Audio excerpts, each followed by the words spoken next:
오늘 말씀은 사도 바울이 로마의 감옥에 있을 때에 빌립보 교회에 쓴 편지입니다. 1절 말씀 보시면 그리스도 예수의 종 바울과 디모데는 그리스도 예수 안에서 빌립보에 사는 모든 성도와 또한 감독들과 집사들에게 편지하노니 그랬잖아요. 빌립보에 보내는 편지예요. 자, 그런데 여러분 먼저 이 빌립보 교회가 어떤 교회인지를 생각해 볼 필요가 있습니다. 여러분 바울에게 있어서 빌립보는 어떤 교회였을까요? 마게도냐 지방의 첫 성이라고 소개가 되는 이 빌립보는 바울이 하나님의 인도하심을 따라 유럽 대륙으로 건너와서 처음 복음을 전한 그런 유서 깊은 곳이 바로 빌립보입니다. 그래서 오늘날에도 여러 많은 바울이 복음을 전한 도시들이 있지만 그 중에서도 빌립보는 조금 더 각별한 의미로 빌립보가 사도 바울이 유럽 지방에 와서 유럽 대륙으로 와서 복음을 전했던 첫 번째 도시였지 하면서 특별한 의미로 찾아가는 것이 바로 빌립보지요. 그런데 오늘 말씀을 보면 이 빌립보 교회가 바울에게는 다만 이렇게 의미 깊은 곳일 뿐만 아니라 바울에게는 큰 기쁨이 되는 교회였던 모양입니다. 4절 5절 말씀을 보시면 간구할 때마다 너희 무리를 위하여 기쁨으로 항상 간구함은 너희가 첫날부터 이제까지 복음을 위한 일에 참여하고 있기 때문이라 그랬습니다. 첫날부터 어떤 날이요? 사도 바울이 유럽 대륙으로 건너간 첫날부터라는 의미겠지요. 그 첫날부터 이제까지 언제까지요? 이제 세월이 언 10년이 지났습니다. 사도 바울도 하나님의 부르심에 이제 준비하고 있어요. 이제 내가 떠나갈 때가 하나님께로 돌아갈 때가 가까이 왔구나. 지금 현재 바울이 로마의 감옥에 갇혀 있었다는 거 아닙니까? 그러니까 이제 시간이 많이 흐른 거예요. 그런데 그때까지도 빌립보 교회가 복음 전하는 일에 항상 참여하고 있었더라고 하는 거예요. 그러니 바울에게 있어서 이 빌립보 교회가 어떤 교회였겠습니까? 참 특별한 의미가 있을 뿐만 아니라 감사하고 기쁘고 그렇죠? 그런 교회였더라고 하는 것이죠. 그런데 바울은 이렇게 의미 있고 기쁨이 되는 빌립보 교회에 무슨 할 말이 있어서 이렇게 당시에는 적지 않은 비용이 드는 이 서신을 써서 보내게 되었을까? 오늘 말씀을 보니까 바울이 빌립보 교회를 생각할 때 한 가지 걱정되는 일이 있었던 모양입니다. 그것은 바로 바울이 감옥에 투옥된 것이 빌립보 교회의 성도들에게 혹시라도 시험거리가 되지 않았을까 하는 걱정이에요. 네, 당시 빌립보 교회는 말씀드린 것처럼 세워진 지 10년이 지나는, 그래서 오늘 말씀 보시면 감독과 집사라고 하는 직분자들이 세워질 정도로 어느덧 전통 있는 교회로 자리매김하고 있었던 모양입니다. 그런데 교회가 이렇게 성장하고 규모가 커지면 여러분 어떤 일이 일어납니까? 교회 안에 믿음이 강한 사람으로부터 믿음이 약한 사람에 이르기까지 여러 다양한 사람들이 있잖아요. 그런데 빌립보 교회를 개척한 사도 바울이 로마의 감옥에 갇혔다라고 하는 소식이 이 빌립보 교회에 퍼지면 어떤 일이 일어나겠습니까? 믿음이 강한 사람들은요, 사도 바울 선생님이 이렇게 복음을 열심히 전하다가 그만 로마의 감옥에 갇혔대. 이 소식을 들으면요, 그래, 우리도 사도 바울 선생님처럼 그렇게 열심히 복음을 전해야 될 텐데 도전받지 않겠습니까? 감옥에 갇힐지라도 우리가 이 생명의 복음을 전하는 일에 최선을 다해야지 도전받는다는 거예요. 그런데 또 어떤 사람들이 있겠습니까? 여러 다양한 사람들 중에 어떤 사람들은요, 시험이 되기도 하지 않겠습니까? 야, 복음을 전하다가 감옥에 갇혀? 무서워서 어떻게 복음을 전하지? 반응이 다 제각각일 수 있더라고 하는 거예요. 그래서 바울은 빌립보 교회 성도들에게 편지를 써 보내면서 자기가 감옥에 갇힌 이것은 결코 복음 전파의 퇴보가 아니라 오히려 복음 전파의 진전이라고 빌립보 교회 성도들을 위로하고 그들에게 도전했던 것입니다. 12절 말씀을 한번 보십시오. 12절 같이 한번 읽어보실까요? 12절입니다. 형제들아, 내가 당한 일이 도리어 복음 전파의 진전이 된 줄을 너희가 알기를 원하노라. 내가 당한 일이 무슨 일이에요? 로마의 감옥에 갇힌 일을 말하는 거예요. 이 일이 도리어 복음 전파의 진전이 된 줄 너희가 알기를 원하노라. 실망하지 마. 실족하지 마. 두려워하지 마. 내가 복음을 전하다가 옥에 갇힌 것은 이것은 복음의 진전이지 퇴보가 아니야. 이렇게 말을 하는 거예요. 왜요? 바울은 왜 이렇게 자기가 감옥에 갇힌 것이 복음의 진전이라고 말하고 있는 것일까요? 왜냐하면 바울은 비록 자기 자신은 옥에 갇혔지만 그 일로 그가 전하는 그리스도는 더욱 전파되었기 때문이라 이렇게 설명합니다. 실제로 바울이 복음을 전하다가 옥에 갇혔다는 소식을 들은 빌립보 교회의 대다수 성도들은 믿음의 도전으로 받아들였고 더욱 열심으로 신앙생활하며 복음을 전했던 것으로 보입니다. 14절 말씀을 한번 보십시오. 14절 같이 읽어보실까요? 형제 중 다수가 나의 매임으로 말미암아 주 안에서 신뢰함으로 겁없이 하나님의 말씀을 더욱 담대히 전하게 되었느니라. 대다수의 사람들은 사도 바울이 옥에 갇혔다는 이 소식을 듣고 오히려 더욱 힘을 내게 되었다는 거예요. 우리도 사도 바울 선생님처럼 열심히 복음을 위하여 살자. 복음을 전하자. 도전을 받았다는 거예요. 그래서 많은 사람들이 더욱 복음 전하는 일에 열심을 품고 그렇게 집중하게 되었으니 복음 전파의 진전이 아니겠느냐라고 하는 거예요. 그런데 그뿐 아닙니다. 또 반대로 바울을 시기하는 사람들이 있었잖아요. 그런데 이 바울을 시기하는 사람들은 또 그들 나름대로 바울이 감옥에 투옥된 것을 기회로 삼아서 자기들의 영향력을 확장시키기 위해서 그들도 나름대로 열심히 복음을 전하더라라고 하는 거예요. 17절의 말씀을 한번 보십시오. 같이 읽어보실까요? 그들은 나의 매임의 괴로움을 더하게 할 줄로 생각하여 순수하지 못하게 다툼으로 그리스도를 전파하느니라. 때가 이때라는 거예요. 기회가 왔다라는 거예요. 그동안 저 사도 바울이 워낙에 열심히 있고 능력이 있어서 복음을 전하는 일에 우리가 위축되고 그랬는데 이제 바울이 감옥에 갇혔으니 지금이 기회가 아니겠느냐는 거예요. 지금이 기회야. 우리도 지금 이제 열심히 복음을 전해서 우리의 영향력을 한번 확장시켜보자. 그랬던 모양입니다. 참 사람이 그러면 안 되는데 그죠? 사람이 마음을 이렇게 쓰면 안 되지 않습니까? 적어도 그들이 한 분 하나님을 믿는 그리스도인이라고 한다면 마음을 그렇게 먹으면 안 되지요. 아무리 인간적으로 나랑 좀 다른 점이 있고 인간적으로 불편함이 있다 할지라도 우리가 믿음 안에서 하나잖아요. 한 형제, 한 자매, 한 가족이잖아요.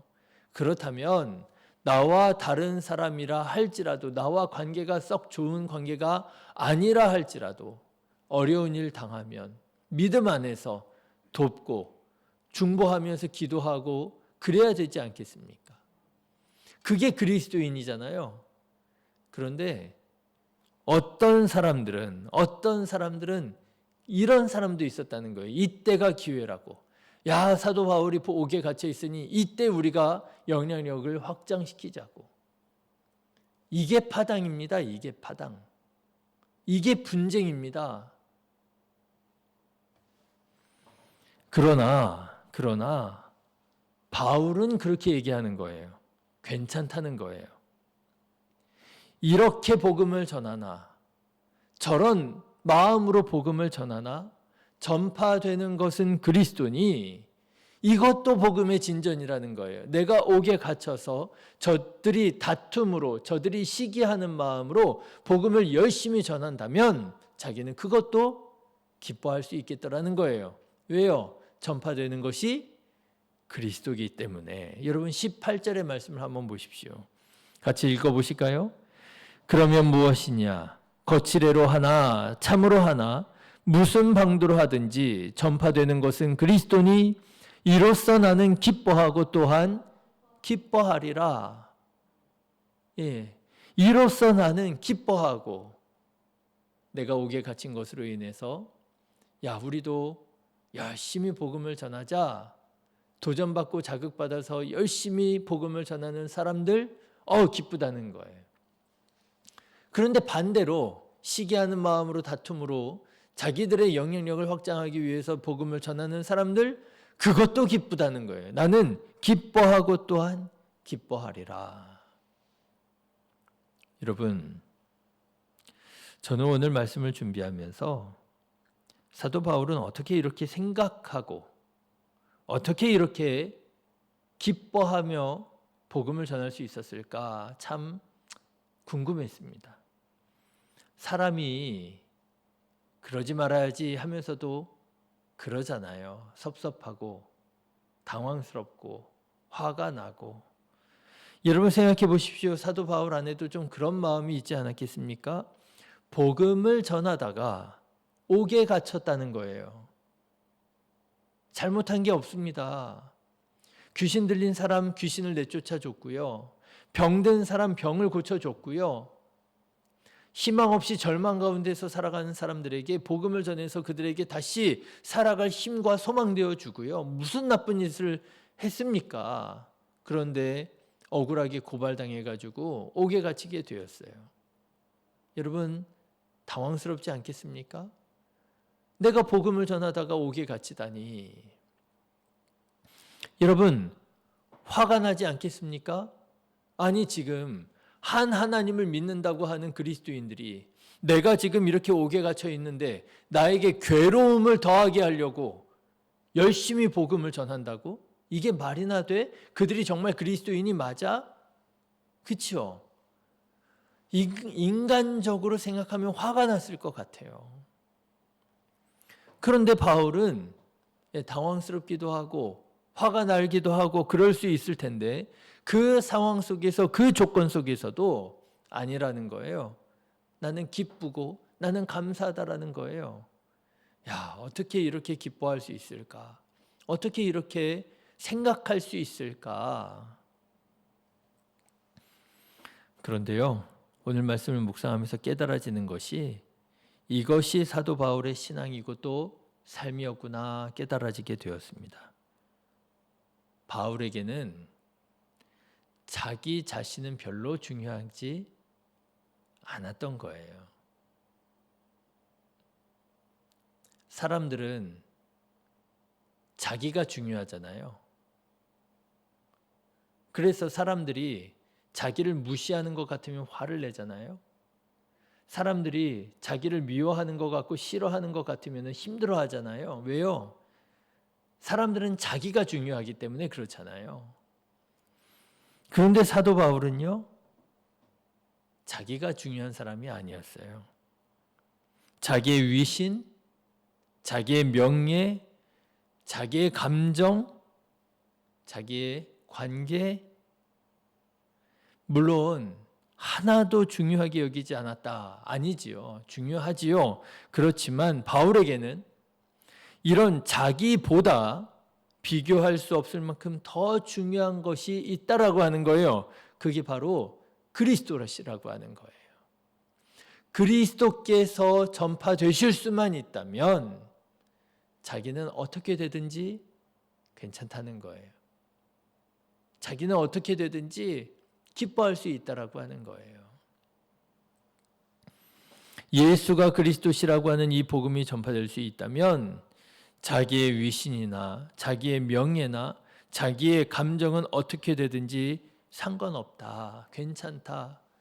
그리스도께서만 전파될 수 있다면 나는 기뻐할 수 있다. 여러분 20절, 21절 말씀을 한번 보십시오. 같이 읽어보겠습니다.